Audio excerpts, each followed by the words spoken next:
बेटा बेटी एक समान। ये कहानी है सरिता और सोनू की। कहने को तो दोनों भाई बहन थे, लेकिन दोनों के बीच बिल्कुल नहीं बनती थी। सरिता 10 साल की थी और सोनू 8 साल का, लेकिन फिर भी दोनों के झगड़े ऐसे कि सारे घर को बीच बचाव के लिए आना पड़ता था। सोनू मान जा, दे दे मेरी गुड़िया, वरना बहुत मारूंगी तुझे। ऐसे कैसे मारोगी? मैं लड़का हूँ, तुमसे ज्यादा ताकत है मुझ में। हा, बड़ा या ताकतवर। देखा था मैंने कल कैसे उस महेश से पिट कर आया था तू, और आते ही माँ के सामने फुद्दू की तरह रो रहा था। अरे तो वो महेश था और ये तुम हो, तुम्हें तो मैं यूं धूल चटा दूंगा। अच्छा तो चल फिर देखते हैं कौन किसको धूल चटाता है। ठीक है, आ जाओ फिर। अरे अरे अरे, ये क्या कर रही है सरिता? लड़की जात है, कुछ तो शर्म कर। चल जा अंदर जाकर चाय बना, तेरे बापू आने ही वाले होंगे। नहीं माँ, आज तो मैं इसकी सारी हेकड़ी निकाल कर ही रहूंगी। हाँ हाँ हाँ हाँ माँ, लड़ने दो हमें। आज देख ही लेते हैं कि किसमें ज्यादा ताकत है। नहीं बेटा, ऐसा मत कर, ये तो बावली है। पर तू तो मेरा समझदार बेटा है ना। लड़ते हुए हाथ पैर टूट गए तो कौन इसे अपने घर लेकर जाएगा? क्यों, मेरे ही हाथ पैर क्यों टूटेंगे? इसके भी तो टूट सकते हैं ना। सरिता चुप हो जा, मैंने कहा ना अंदर जाकर चाय बना। चल जा जल्दी। माँ तुम बहुत बुरी हो, हमेशा इसी का साथ देती हो। इतना कहकर सरिता रोती हुई रसोई में चली जाती है। कुछ ही देर में सरिता और सोनू के पिता रामकिशन घर आ जाते हैं। वो एक किसान थे और खेती करके अपने परिवार का पेट पालते थे। वो दोनों बच्चों से बहुत प्यार करते थे। उनकी नजर में सरिता और सोनू में कोई फर्क नहीं था। बापू ये लीजिए चाय। बिटिया, क्या बात है? आज चाय कुछ कम मीठी है, गुस्से में बनाई है क्या? बापू ये सोनू को समझा लो, आप हमेशा मुझसे लड़ता रहता है। अच्छा, तो फिर से तुम दोनों की लड़ाई हुई है। कोई बात नहीं, जाने दे बिटिया, छोटा भाई है तेरा।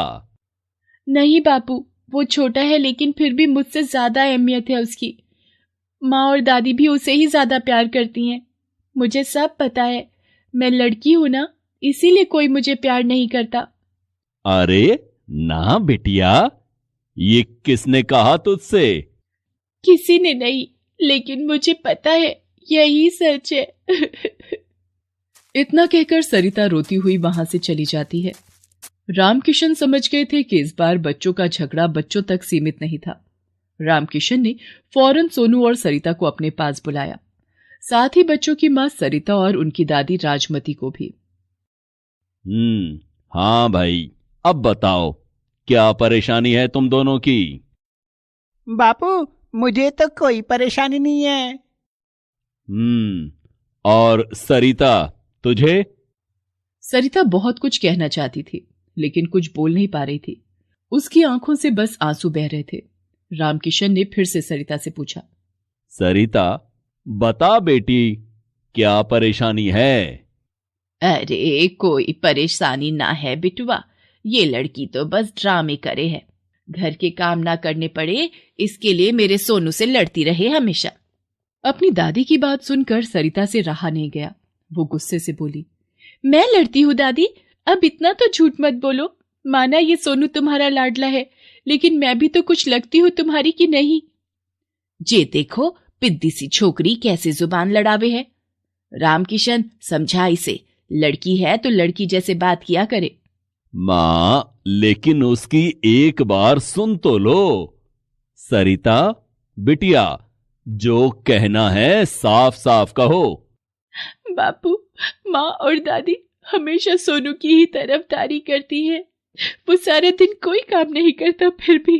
अच्छा, मैं कोई काम नहीं करता? मैं स्कूल जाता हूँ, पढ़ाई करता हूँ, और फिर बकरियों को चराने कौन लेकर जाता है? खेत जाकर बापू की मदद भी तो करता हूँ मैं। हाँ तो ये सारे काम तो मैं भी कर सकती हूँ। तू मेरे जितने काम करके बता तब मानू।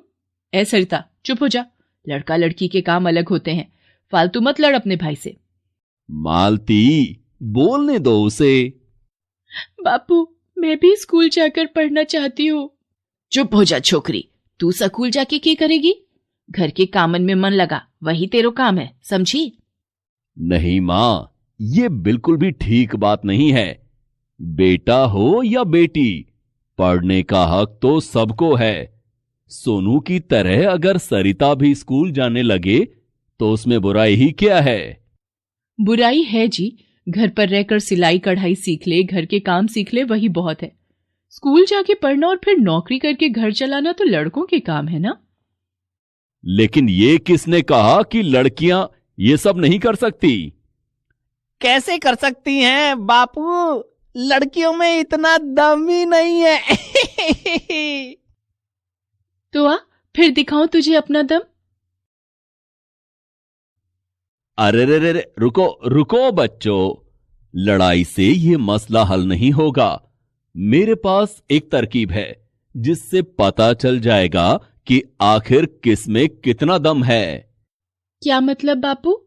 देखो, तुम दोनों के बीच इसी बात की लड़ाई है ना कि कौन ज्यादा काम करता है या फिर कौन ज्यादा ताकतवर है। हाँ बापू, लेकिन मुझे पता है कि मैं ही ज्यादा काम करती हूँ और मैं इससे ज्यादा ताकतवर भी हूँ। नहीं बापू, मैं करता हूं ज्यादा काम, जो ये दीदी कभी नहीं कर सकती। तो फिर ठीक है, आज से पूरे 1 महीने के लिए सरिता तुम वो सारे काम करोगी जो सोनू करता है, और सोनू तुम वो सारे काम करोगे जो सरिता हर रोज करती है। क्या आप सच कह रहे हो बापू?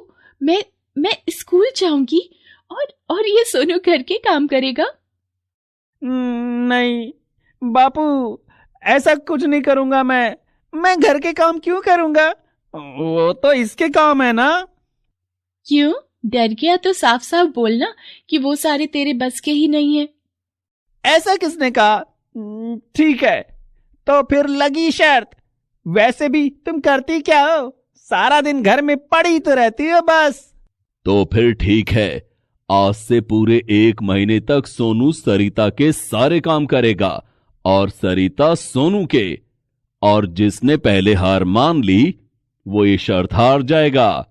और हां, एक बात और सुन लो, हारने वाले को हमेशा जीतने वाले की बात माननी पड़ेगी, ठीक है? दोनों बच्चे शर्त के लिए तैयार हो जाते हैं और उसी वक्त से दोनों के कामों की अदला बदली हो जाती है। अगले दिन सरिता सुबह सुबह तैयार होकर स्कूल चली जाती है और सोनू घर के कामों में लगा था। सोनू, ओ सोनू, मेरी चाय कहां है भाई? बाबा, मैं बस अभी लाया। सच तो ये था कि सोनू ने कभी घर के काम किए ही नहीं थे। उसे बड़ी मुश्किल हो रही थी, लेकिन फिर भी वो इस शर्त को हर हाल में जीतना चाहता था। इसलिए उसने अपनी माँ की मदद से घर के काम सीखने शुरू कर दिए। हालांकि ये सब करते हुए उसे सरिता की मेहनत का भी एहसास हो रहा था। चलो, धुल गए कपड़े। बाप रे, कितने सारे थे। चलो अब थोड़ी देर खेल कर आता हूं। सोनू बेटा, यहां आ तो जरा। नहीं माँ, मैं खेलने जा रहा हूं। लेकिन सरिता तो कभी बाहर नहीं जाती खेलने, वो तो हमेशा घर में ही अपनी गुड़ियों से खेलती है और अपनी मां की हर काम में मदद करती है। रामकिशन की बात सुनकर सोनू का मुंह उतर जाता है। वो अपनी मां की खाना बनाने में मदद करने चला जाता है। दूसरी तरफ सरिता बहुत खुश थी। उसे स्कूल जाकर पढ़ना बहुत अच्छा लग रहा था। हालांकि कुछ काम थे जो उस पर भी भारी पड़ रहे थे। सरिता, चलो ये बोरियां उठाकर अंदर रखनी है। क्या? ये सारी बोरियां? ये तो बहुत भारी लगती है बापू। हाँ, तो सोनू तो मेरे साथ उठवाता है हमेशा। सोनू की तरह सरिता भी हार मानने वाली नहीं थी। वो पूरी ताकत से अनाज से भरी उन बोरियों को उठाने में अपने पिता की मदद करती है। ऐसे ही पूरा 1 महीना गुजर जाता है।